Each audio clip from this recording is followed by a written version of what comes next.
Robin Stoltman, as you know.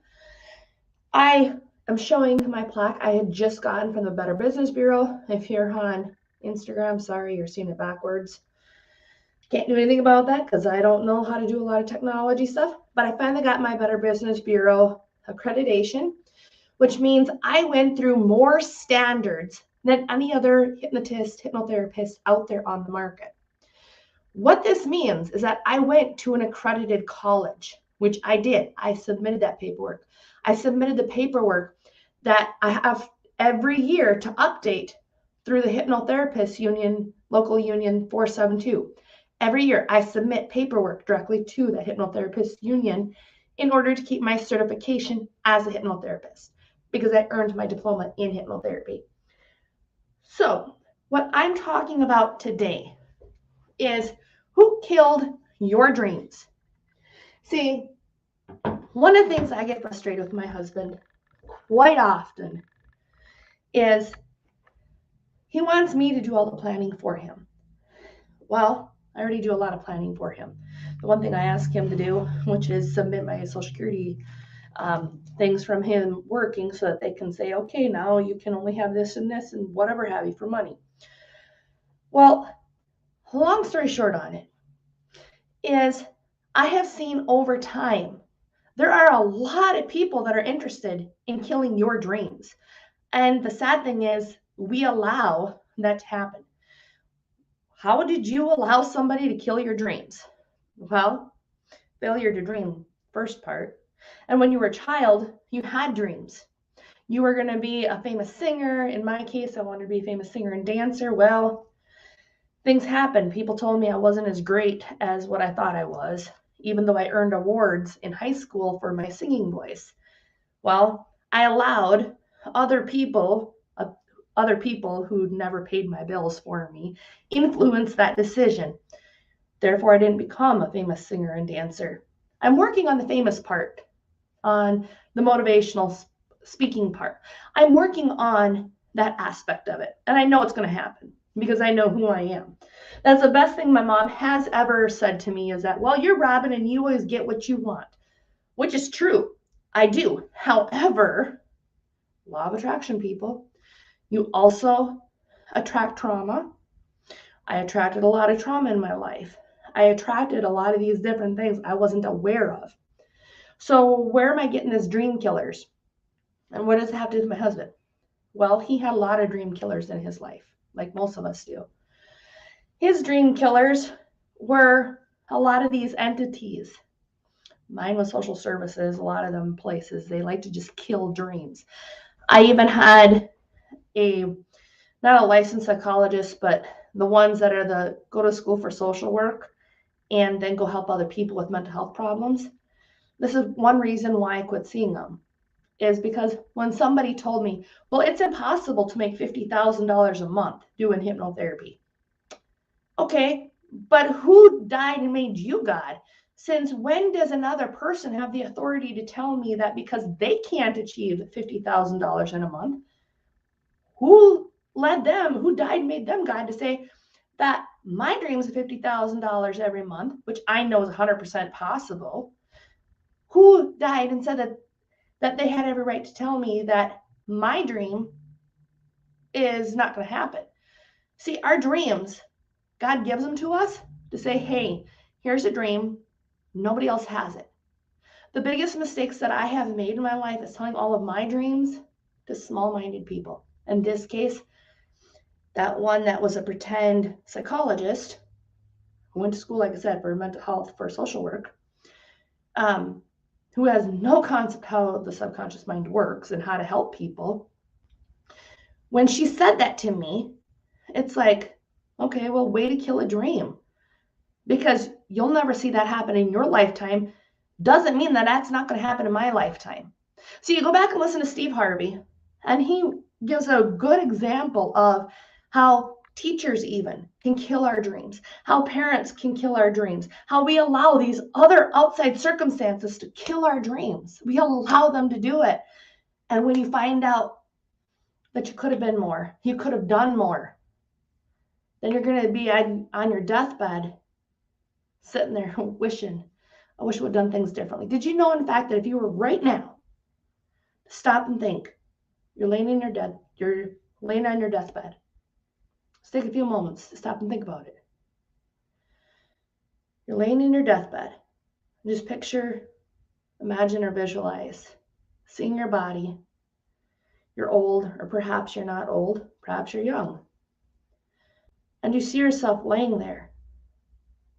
What's going to be your deathbed regret? I bet it's certainly not going to be, I wish I would have worked more. I wish I would have done this or did that more. No, it will always be, you wish you would have had more time with your family. You wish you would have gotten to do certain things. You wish you would have did what you wanted to do in your life instead of what other people wanted you to do. Number one, deathbed regrets come from these things in our life, and we already know what they are. Just ask yourself, like you just did. Your subconscious mind knows how to make things happen, good or bad. One of the things I did, my husband thought it was ridiculous. I thought it was a genius idea, and that's okay because he doesn't have any dreams. So I'm like, fine. If we do everything that I want and it doesn't turn out, well, I guess that's on you. That's not on me because you didn't take the time to tell me your dreams. But it is so sad for me as his wife that he doesn't have any dreams. And he says, well, God has his own plans and I have my plans. And I said, well, yeah, but here's the thing, how it works. As that you tell God your dreams, you write them down, you work towards them. You have to work towards them. He just won't give them to you. You have to work for it. It's kind of like exercise. It's kind of like you want to have a skinny body. Well, how do you get a skinny body? You just can't say, please God, please God, please God, give me a skinny body, because it certainly doesn't happen.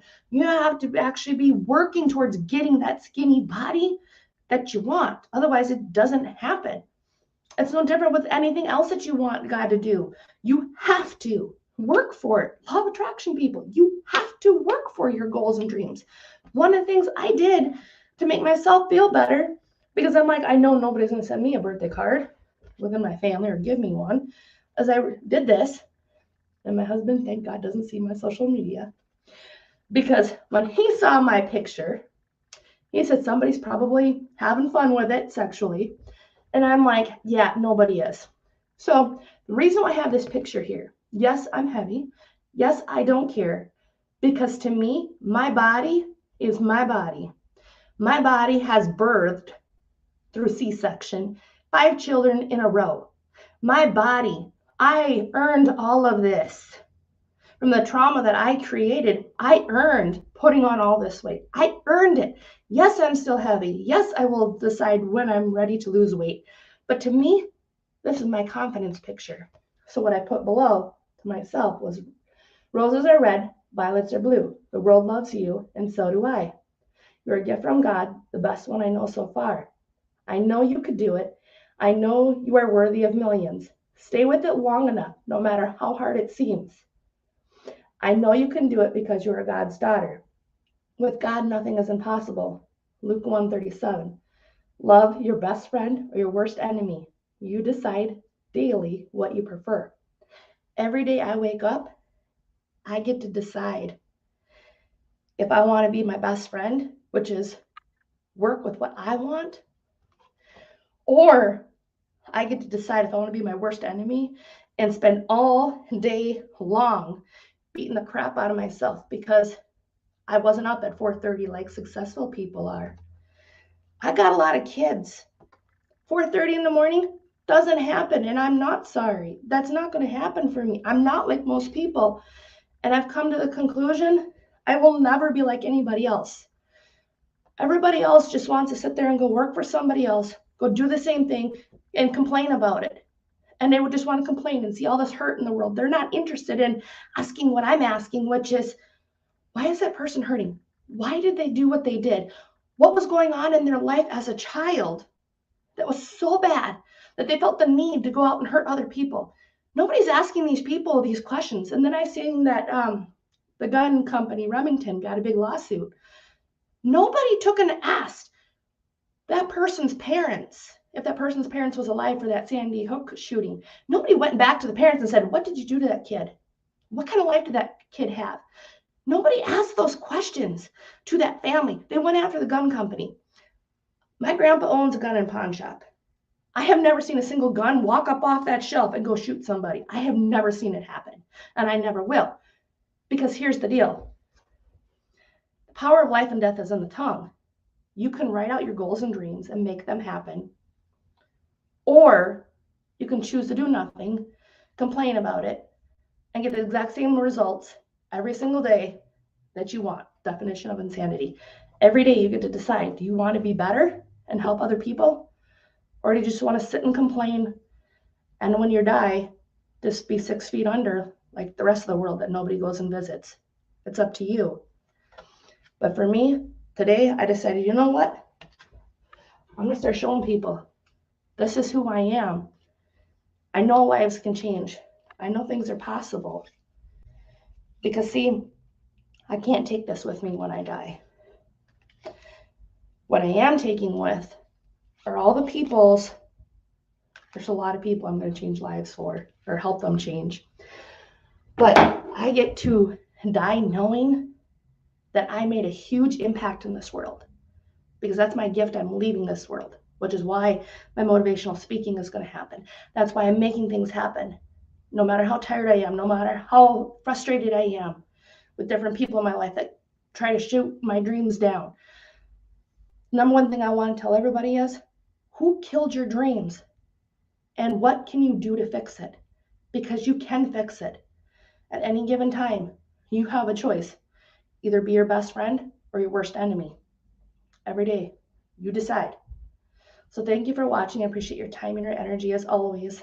And if you want to reach out to me, you want to know more, get in contact with me. I don't bite.